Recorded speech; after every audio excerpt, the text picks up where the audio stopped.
abantu abasha egameni elihle lenkosi yethu Jesu Kristu. Amen. Ngiyambonga bazalwane uNkulunkulu okanye nami uze ube kalokhu. Ngibonga kakhulu umusa wakhe awubonakalisa empilweni yami, naqhubeka engiphethe ngawo ngihamba endleleni. uJesu uyayihlenga bazalwane impilo yami, uyangisiza kakhulu ekuhambeni kwami engithwala. Ngiyambonga kakhulu ukuthi mina uba Nkosi yami ave kungumusa wakhe, mhlambe ngaba sengafa kudala, kodwa uNkulunkulu wayigcina impilo yami, wangilonda, zivele izinto zishaya impilo yami.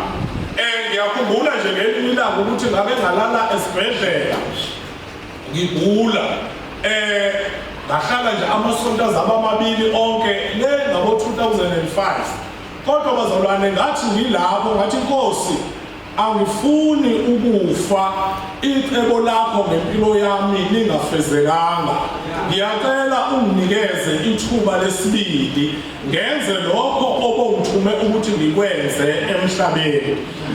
Nakalokho-ke bazalwane, ngiyabona ukuthi impela angikakwenzi uNkulunkulu abengiphathise khona ukuthi ngikwenze, kodwa ngiyamethemba yena ukuthi uzophumelelisa isifiso senhliziyo yami, ngoba kukhona uNkulunkulu akubeka empilweni yami. Kodwa-ke ngiyambona ukuthi uSathane uyalwa, ngoba uSathane akafuni ukuthi kube khona izinto ezinhle endlini kaNkulunkulu. uSathane akafuni kube khona impumelelo, umzalwane afezekise icebo likaNkulunkulu ngempilo yakhe. Kodwa bazalwane, ngiyamthemba uThixo ukuthi uzoba nami, lokhu angithwala kwaze kwaba lokhu yena usazongithwala. Amen.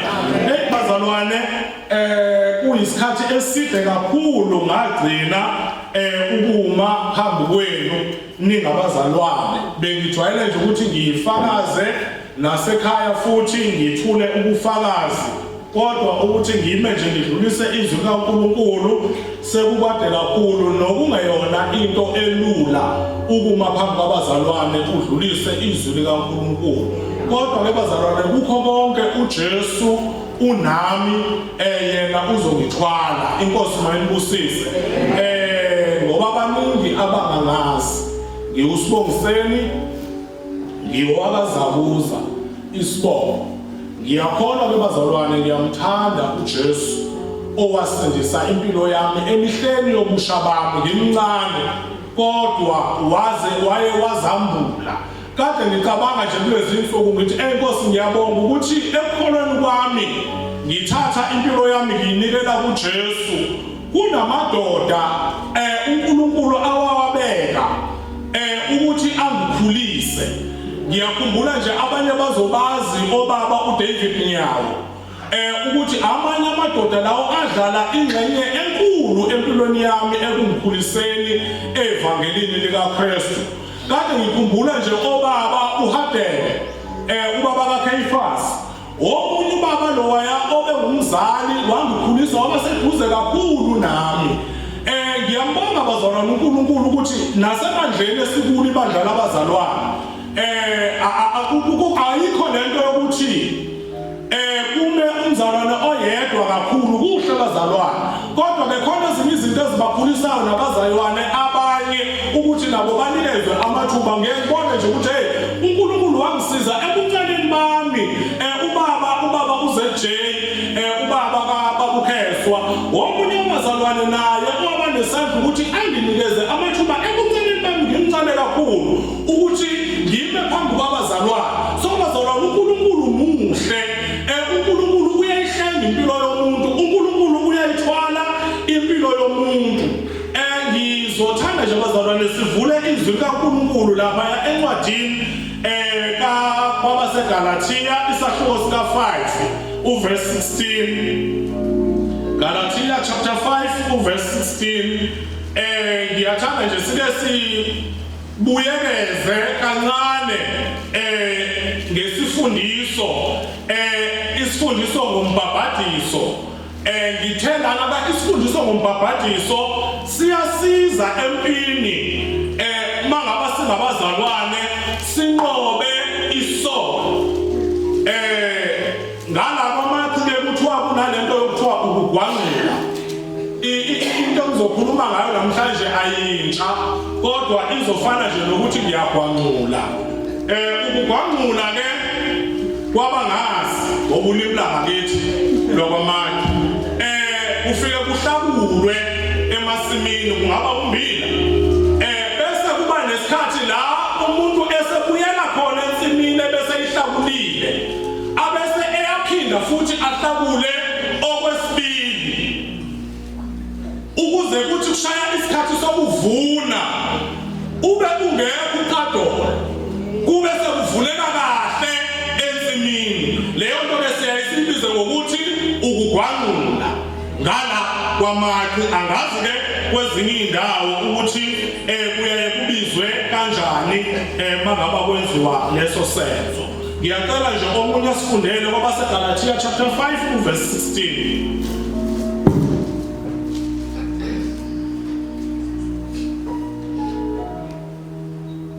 Bonke abahamba ngale ndlela baphephe ukuthula nesihawu.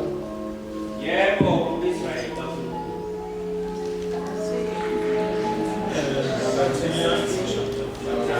Chapter 5 16. Kepha ngithi hambani ngomoya khona anikufeza izigaluko zenyama. Amen. Lisho njalo ke la izwi kaNkulunkulu lithi kepha ngithi hambani ngomoya khona anikufeza izinkanuko zenyama. Amen. Labe isihloko sami nje engisinikeze yona indaba le esizokhuluma ngayo sithi isifundo ngombhabhadiso siyasiza empini yokunqoba isono. Ngoba bazalwane mangaba sikholwa samukela uJesu silandwa ezonweni. Simamukela uJesu abe inkosi ezimpilweni zethu. Kodwa ke ukwamukela uJesu kukodwa nje ukuthi ungamukela uJesu akusho ukuthi usungonqobile ngokupheleleyo esonweni. Ukwamukela uJesu ukuqala indlela entsha noNkulunkulu. Kuwukuqala indlela obukade ungayihambi uwedwa ngenkathi ungakamamukeli uJesu. Ngoba umuntu ongakamamukeli uJesu empilweni yakhe uzihambela nje ngendlela yokubona kwakhe, nendlela afisa ngayo, nangendlela yokuyala kade eshona uma, ngendlela yokuyala kwabazali mangabe benenhlanhla wathola abazali abazombonisa ukuthi endleleni kuhanjwa kanjani. Kodwa ke mangabe umuntu eseqala amukele uJesu empilweni yakhe uqala indlela entsha. Lendlela yokukholwa, lendlela yokuthi usungumntwana kaNkulunkulu. Lapha yake uverse 5 ngizomxolela bazalwane senizofanele nithole izibuko. Amehlo ami awasaboni kahle. Lithi ke izwi kaNkulunkulu lapha yake uverse 16.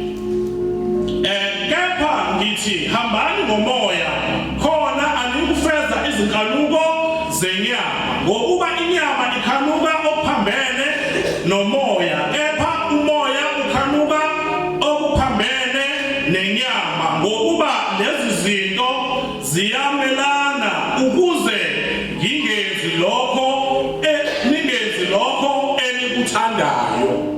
Kukhona impi la evelayo njengoba uPaul ethi bazalwane hambani ngomoya khona anikufeza izinkanuko zenyama, khona anikufeza lokho okufiswa inyama. Uthi ke uPaul kukhona izinto ezimbili la ezimelanayo. Uthi inyama iyamelana nani nomoya, umoya futhi nawo uyamelana nenyama. Inyama ifuna okuphambene nomoya kaNkulunkulu. Inyama le yami umzimba lo wami uthanda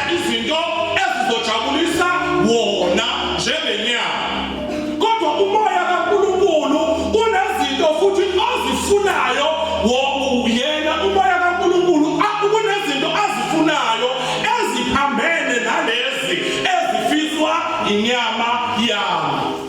Shuthi kanti sekukhona impi la, sekukhona ukuphikisana la osekuqalile empilweni yakho wena njengomuntu osamukele uJesu empilweni yakho. Amen. Uthi ke lezi zinto ziyamelana ukuze ngingenzi engikuthandayo. Bese lithi izwi kaNkulunkulu, ngakho-ke hambani ngomoya khona aniyukufeza izinkanuko zenyama. Amen. Lisho njalo-ke izwi kaNkulunkulu. Singabazalwane, lithi izwi kaNkulunkulu masihambe ngomoya, ngoba ukuhamba ngezinkanuko zenyama kungubutha kuNkulunkulu.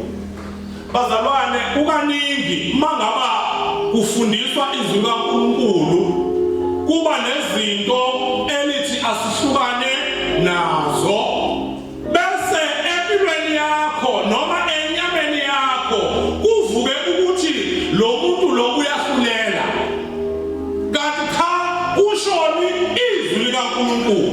Mangaba lithi izwi kaNkulunkulu hlukana naleyo nto, noma leyo nto ayidingeki empilweni yakho wena njengomzalwane, wena njengosezinikele kuKristu, izwi likaNkulunkulu elithi hlukana naleyo kudinga ukuthi uphume kuyo. Amen.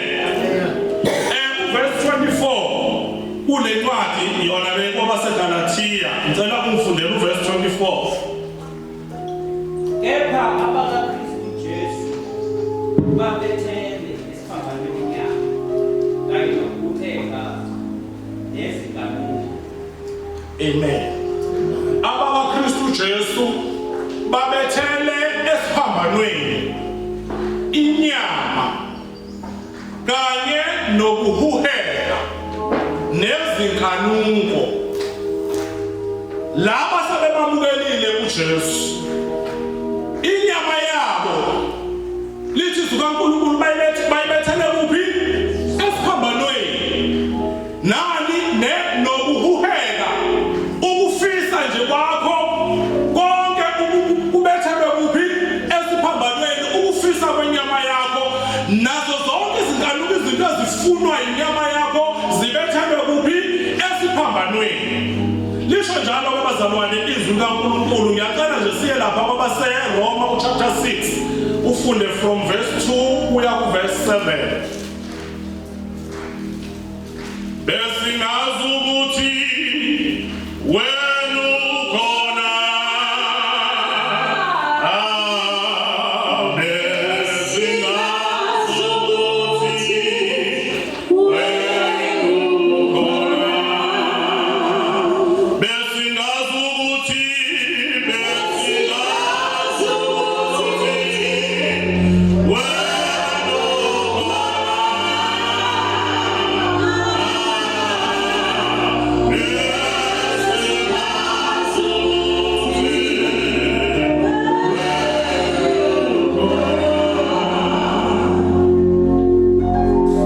Romans 6 chapter 1. Lapho siyakuthini na? Sihlale esonweni ukuze kuvamumusa na? Cha namaye. uqhubeke ngokuya ku7. Thina esafa ngaqondana nesono singabuye sihambe kanjani emhlabeni? Kumbe anazi yini ukuthi sonke esabhapathiselwa kuKristu Jesu sabhapathiselwa kuko ukufa kwakhe na? Ngakho samelwa naye ngokubhapathiswa kuko ukufa, ukuba njengalokho uKristu waphuswa kwabafileyo ngenkazimulo kayise, kanjalo nathi sihambe ekuphileni okuhle. Verse 5. Ngokuba uma sihlanganiswe kanye naye ukufa kufanayo, siyakuba njalo nangokuvuka. Sazi lokhu umuntu wethu omdala wabethelwa kanye naye esiphambanweni, ukuze umzimba wesono wenziwe kize, singabi sisakhoya isono. Ngokuba ofileyo ukhululiwe esonweni. Yes, izwi kaNkulunkulu la liyayichaza ngokuthi ukuthi thuthu kulabo abaseRoma le ndaba yombhabhadiso noma singaqedanga soqhubeka ithi siyahlala esonweni ukuze kuvame umusa na ngoba lapha ku chapter 5 ubekhulumile ukuthi la kwanda khona ukona nomusa wanda kakhulu ngakho ke usiyabuza ukuthi ke phoke sizohlala esonweni ukuze umusa wande na lithi ka izwi kaNkulunkulu qha nakanye thina esesafa maqondana nesono singabuye sihambe kanjani kuso na isono bazalwane kukhona ke lento yokufa maqondana nesono njengoba lithe izwi kaNkulunkulu lapha ku-24 lithi kepha thina abakaKristu sabethela imizimba yethu kanye noKristu esiphambanweni uKristu njengoba abethelwe esiphambanweni angithi wenze njani wafa siyazwana bazalwane njengoba uKristu afa ke esiphambanweni lithi izwi kaNkulunkulu nemizimba yethu mayife kanye noKristu lapha ya esiphambanweni sibethele kanye noKristu lapha ya esiphambanweni ukuze singabe sisakhonza isono lithi ke thina esafa maqondana nesono singabuye sihambe kanjani kuso isono na kuyafiwa bazalwane maqondana nesono ngoba lezi zinto ziyasiza uma ungumzalwane ukhona izinto ofaneleke wakheleke kuzo ukuze indlela yakho iqhubeke ibe yinhle phambi kukaNkulunkulu ukuze indlela yakho ibe yinhle phambi kukaNkulunkulu fanele ube ngumzalwane ohamba enoqondo ukuthi mina njengomntwana kaNkulunkulu ngifile maqondana nesono amen inyama yami nabo konke ukuhuheka nazo zonke izinkanuko ngikubethele kanye noKristu esiphambanweni lithi lapha kumbe anazi yini ukuthi sonke esabhabhatiselwa kuKristu Jesu sabhabhatiselwa kukho ukufa kwakhe na ngakho sembelwa naye ngombhabhatiso sembelwa naye ngokubhabhatiselwa kukho ukufa ukuba njengalokho uKristu wavuswa kwabafileyo ngenkazimulo kayise kanjalo nathi sihambe ekuphileni okusha anazi yini ukuthi sonke esabhabhatiselwa kuKristu Jesu sembelwa sabhabhatiselwa kukho ukufa kwakhe njengoba sibhabhatisiwe bazalwane sibhabhatiselwa kuKristu Jesu singeniswa emanzini lokho kungumfuziselo wokufa kukaJesu Kristu ukuthi uJesu lenkathi efa nawe wena mzalwane ungena emanzini uphuliswa uyafa mangaba seuvuka okanye noKristu lithi uvukela ekuphileni okusha amen singabazalwane njengoba simamukela uKristu sihamba sibuye mangaba singenile embhabhatisweni yingakho kubalulekile ukuthi sibhabhatiswe mangaba sikhona samamampenile kuJesu ukuze lokhu kwenzeke ezimpilweni zethu kube khona ukufa maqondana nesono uvukele ekuphileni okusha inkosi mayibusise yingakho lithi izwi kaNkulunkulu kanjalo uma umuntu ekuKristu uyisidalwa esisha konke okudala kudlulile bheka sekuvele okusha umbhabhadiso lo ungena emanzini uqiliswe uvukele ekuphileni okusha elisha ube umntwana kaNkulunkulu elithi zikaNkulunkulu konke okudala kudlulile bheka sekuvele okusha. Kuye kumangaliseke bazalwane, ngiyengabona nje nalapha engikhona emsebenzini isimo sabazalwane esikhathini samanje asisesihle bazalwane, kuyihlazo, siba yihlazo kubantu abangakholwa. Uthola ukuthi umuntu uwumfundisi ebandleni la akhonza kulo, abonakale ephila impilo yomuntu ongazange ahlangane noKristu. Abonakala umzalwane ethi uyakholwa eyinsizwa noma ubaba, kodwa ubonakala ukuthi ugijimisa amantombazane khona la kubantu abamaziyo futhi ukuthi lo muntu uthi ungumzalwane, uthi uyakholwa egameni likaJesu, aze abe ujunior pastor ebandleni akulo. Kubuhlungu lokho bazalwane, kuyamhlazisa uKristu esikholwa nguye. Ukhomba ukuthi lo mzalwane akafanga ezonweni, lo mzalwane lo ayikho inguquko, akukho ushintsho olube khona empilweni yakhe esebamukele uKristu. Kodwa ke thina bazalwane lithi zikaNkulunkulu masibethele imizimba yethu kanye noKristu esiphambanweni. Lithi njengoba uKristu afa, lapha uverse 3 uthi kumbe anazi yini ukuthi sonke esabhaphathiselwa kuKristu Jesu sabhaphathiselwa kukho ukufa kwakhe na?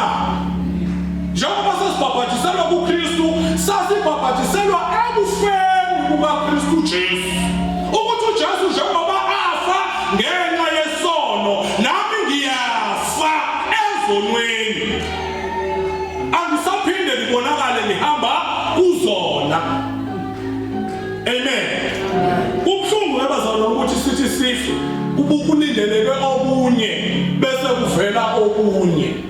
Mawungathenga nje lapha esitolo uthi uthenga iapula, ulibone ukuthi ngaphandle iapula usuyalisika ngaphakathi awuseqhamuki ilokuza isimo seorange, ungaba nenkinga ngeke uyidlele yonke. So bazalwane, nathi njengabazalwane, njengoba ilizwi kaNkulunkulu lithi singabantwana bakaNkulunkulu, akubonakale ushintsho ezimpilweni zethu singabantwana bakaNkulunkulu.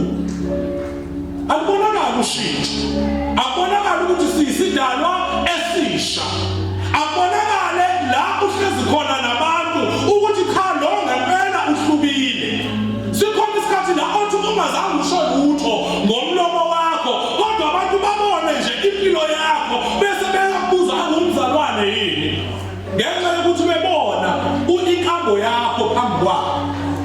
Thina siyazisho kakhulu kodwa ukwenza kungabonakali. Amen. Saziwe kakhulu kodwa mangaba sekulandeleka ukwenza lempilo esiphilayo phakathi kwabantu esihlezi nabo ingamkhazimulisi uKristu.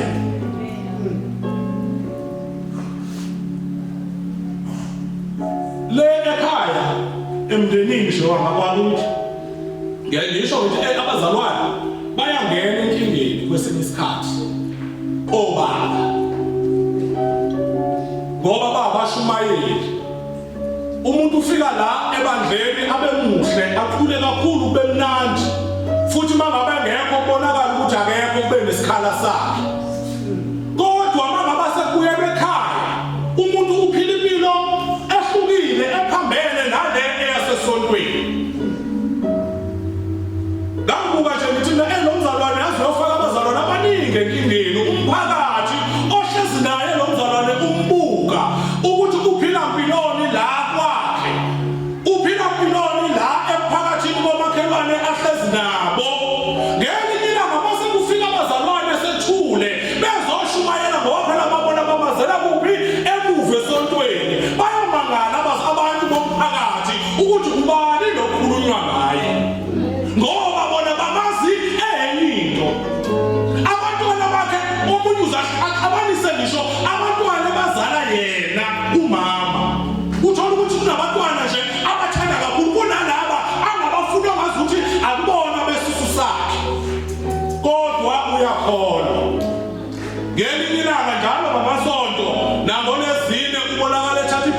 sakhe nesikhwama sakhe ephuma eyohlanganyela nabazalwane. Kodwa lento athi uyiyo ibe ingabonakali empilweni yakhe. Umzimba wakhe awubethelwanga noKristu, akafanga, usaphila nje leya mpilo yenkambo yakudala, iyona sabusa ilawula impilo yakhe. Ngisho ukuthi kuyoba buhlungu ngempela emphakathini ukuthi baze bathi abantu abakholwa namanga kusukela ezimeni ezinjalo ukuthi abantu bona bakwazi ukuyenye into, kanti esontweni wonke umuntu muhle, wonke umuntu la muhle, kodwa emuva la ophilwa khona abantu ohlala nabo ophila nabo bebe bazi uyenye inhlobo yomuntu. Asiqapheleni lokho bazalwane. Uthi uPawuli ngiyancenga bazalwane ngobubele bukaNkulunkulu ukuba ninikele imizimba yenu, uRomans chapter 12, ibe umnikelo ophilileyo, opheleleyo, nongcwele kuNkulunkulu, kube ukukhonza kwenu kokuqonda.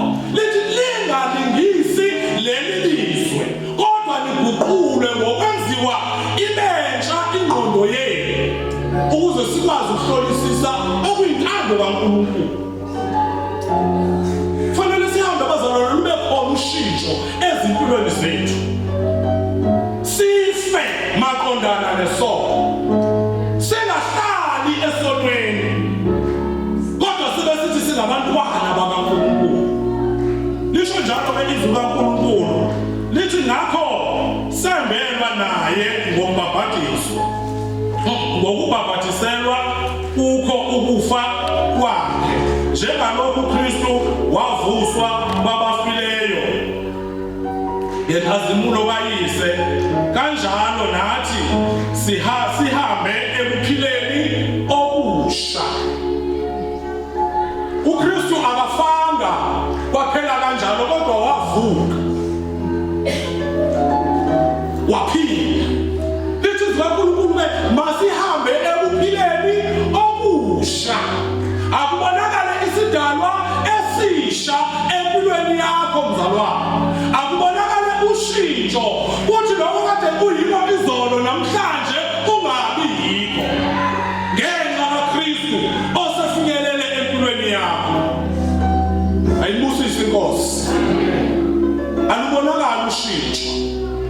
Lithi uNkulunkulu engithanda kakhulu kuMateyu, uJesu intshumayelo yakhe yasentabeni uthi kanjalo makukhanye ukukhanya kwenu phambi kwabantu, ukuba babone imisebenzi yenu emihle, bese beyamdumisa uYihlo osezulwini.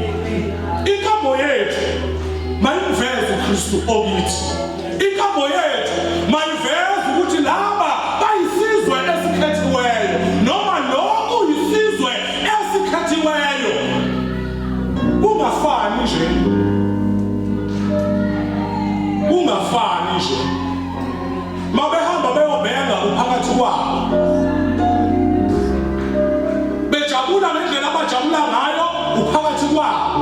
Khona bazalwane amabandla anenkinga, futhi oyubona ukuthi Nkosi yami la kunzima, ngoba nabashumayayo abalushumayeli ivangeli leqiniso kubantu. Kukhona abantu abaziphilela impilo yabo nje afane neNazaretha